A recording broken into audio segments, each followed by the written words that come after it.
Hi అండి అందరికీ welcome to my channel Vijaya tailoring videos. ఈరోజైతే మనం బ్లౌజ్కి ఫ్రంట్ సైడు షేప్ డాట్స్ ఉంటాయి కదా, అవి ఎలా స్టిచ్ చేసుకోవాలో చూసేద్దాం. నేను స్టిచ్ చేసుకునే విధానం అయితే ఇది. నేను ఇప్పుడు కొలత బ్లౌజ్ ప్రకారంగానే బ్లౌజ్ కట్ చేసుకున్నాను కనుక కొలత బ్లౌజ్ ప్రకారంగానే నేను డాట్లు కూడా వేసుకుంటాను.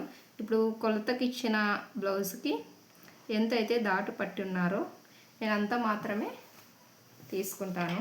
ఎందుకంటే వాళ్ళు కొలతకి ఇచ్చిన బ్లౌజ్కి ఖచ్చితంగా నీట్గా ఉంది లేదు అనే విషయాన్ని చూసుకొని ఇస్తారు. కాబట్టి నేనైతే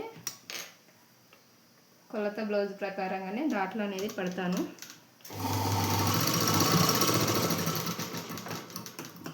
ఇలా కొలత బ్లౌజ్ని యూజ్ చేసుకొని ఎంతైతే కొలత బ్లౌజ్కు వాళ్ళు కుట్టి ఉన్నారు అనే పద్ధతిని ఒకసారి చూసుకొని అప్పుడు నేను ఇలా దాంట్లో అయితే కుడతాను. ఈ బ్లౌజ్ అయితే 36 సైజ్ అండి, 36 సైజు అయినప్పటికీ డాట్ చూస్తే చూడండి ఎంత చిన్నగా ఉందంటే 1 ఇంచ్ కూడా లేదు. అలాగని మనము 36 సైజ్కి 2.5 అలా పెట్టాలి కదా అని చెప్పేసి 2.5 పెట్టేసినామంటే ఇంకా వాళ్ళకి చెస్ట్ దగ్గర లూజ్ వచ్చేస్తుంది అనమాట. వాళ్ళు ఎలాగోలా బ్లౌజ్ సెట్ చేసుకొని ఉంటారు. మనకి ఆ బ్లౌజ్ ప్రకారం మాత్రమే కుట్టమని ఇచ్చినప్పుడు మనం ఆ బ్లౌజ్ ప్రకారం మాత్రమే కుట్టాలి. ఇలా అన్నమాట. కొలత బ్లౌజ్ ప్రకారంగానే మనం కటింగ్ చేసుకొని ఉన్నాం కాబట్టి కొలత బ్లౌజ్ ప్రకారంగానే మనం ఈ షేప్ డాట్స్ కూడా తీసుకుంటున్నాం.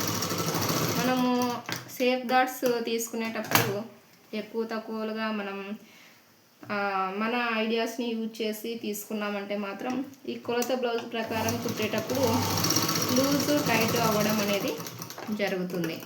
అందుకని చెప్పేసి ఎందుకు వచ్చిన తలనొప్పి అని చెప్పేసి నేనైతే ఈ పద్ధతిని ఫాలో అయిపోతుంటాను. ఈ పద్ధతి మీకు ఎలా అనిపించిందో చిన్న కామెంట్ చేయండి. చూడండి, కొలత బ్లౌజ్ ప్రకారంగా మనం బ్లౌజ్ కట్ చేసినప్పుడు కొలత బ్లౌజ్ ప్రకారంగానే నేను ఇలా షేప్ డాట్స్ కూడా ఇలా స్టిచ్ చేసుకుంటాను అన్నమాట. ఇది అయితే 36 బ్లౌజు, కానీ ఈ డాట్లు చూస్తే చాలా చిన్నగా ఉన్నాయన్నమాట. అలా అని చెప్పేసి నేను 2.5 తీసుకొని 2 ఇంచెస్ తీసుకుంటే ఆమెకి ఫ్రంట్ పార్ట్ లూజ్ అయిపోతుంది. ఆమె మళ్ళీ రిటర్న్ తెచ్చే అవకాశం ఉంది. కాబట్టి నేను ఆల్తీ బ్లౌజ్కి ఎంతైతే పెట్టి ఉన్నారో షేప్ డాట్స్ సేమ్ అంతే పెట్టి ఉన్నాను. ఓకే అండి, నా వీడియో చూసినందుకు చాలా థ్యాంక్ యూ. వీడియో నచ్చితే ఒక చిన్న లైక్ ఇవ్వండి.